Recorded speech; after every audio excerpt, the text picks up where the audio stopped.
Well, I want to start today by wishing you a very happy Thanksgiving. Actually, I don't know if you're going to be watching this on Thanksgiving, the day after Thanksgiving, or the day after that, but regardless, happy Thanksgiving. I don't know how you spent your Thanksgiving, but I know for many of us, including myself, it's going to be spent with family.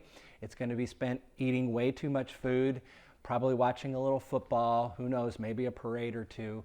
But that's what Thanksgiving's about. It's about this time that we spend with family and friends, and it's for the most part a good time. I know for some people, being with family can be both a blessing as well as a challenge, but that's okay because we know that that's how life is. It comes with all. But anyway, so today, as we are celebrating Thanksgiving or thinking about our thankfulness, I want to talk about the experience or the concept of enoughness.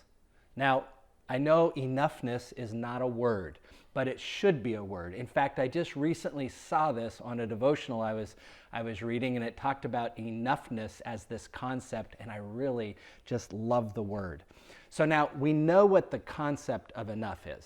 So like today, you may have had enough food, you may have had enough football, you may have had enough family for a while. But it's not about quantity when you talk about enoughness. Enoughness more has to do with a state of being or a state of mind.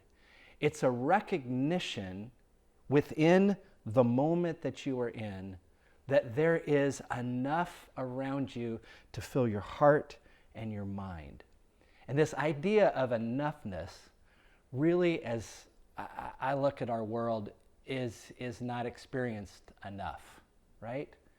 Because a lot of times we focus more on what we don't have, this idea of scarcity, than we do just how blessed we are in every moment that God has given us. So the Psalms often talk about just the gamut of emotions that the experience of life gives us. I mean, there's a lot of complaints in the Psalms. There's a lot of words of joy and praise. There's a lot of lament and concern that's expressed. There's even anger that's expressed in the Psalms. But there's also this concept of in the midst of our experience, there is so much that we are being blessed. And I found this Psalm 104, and I just thought, today in our day of Thanksgiving, maybe in this moment, maybe we just need to hear the words of the psalmist today. So let me read a part of this. It starts the very first verse. Bless the Lord, O my soul. O Lord my God, you are very great. You are clothed with honor and with majesty.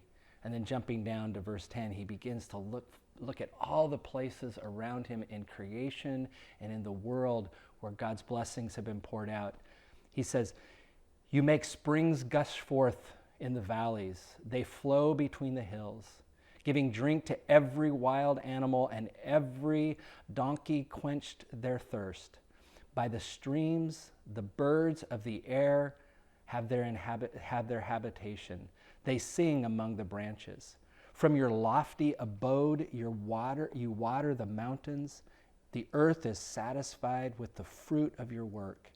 You cause the grass to grow for the cattle and plants for people to use, to bring forth food from the earth, and wine to gladden the human heart, oil to make the face shine, and bread to strengthen the human heart. The trees of the Lord are watered abundantly, the cedars of Lebanon that he planted. In them the birds build their nest. The stork has its home in the fir trees. The high mountains are for the wild goats. The rocks are the refuge for the conveys. You have made the moon to mark the season, and the sun its time setting. You make darkness and its night. When the animals of the forest come creeping out, the young lions roar for their prey, seeking their food from God. When the sun rises, they withdraw and lie down in their dens. The people go out to their work and to their labor until the evening. O Lord, how manifold are your works. In wisdom you have made them all. The earth is full of your creatures. I mean, I can just picture the psalmist looking around and seeing all that is around him, and he just cannot come up with enough words to express his gratitude and joy for this moment that he's in. And as he looks out and he remembers all the ways in which God's creation has filled the earth and how God's continued grace continues to strengthen and feed and nourish all the things that are around us, it's almost as if the psalmist just cannot contain himself.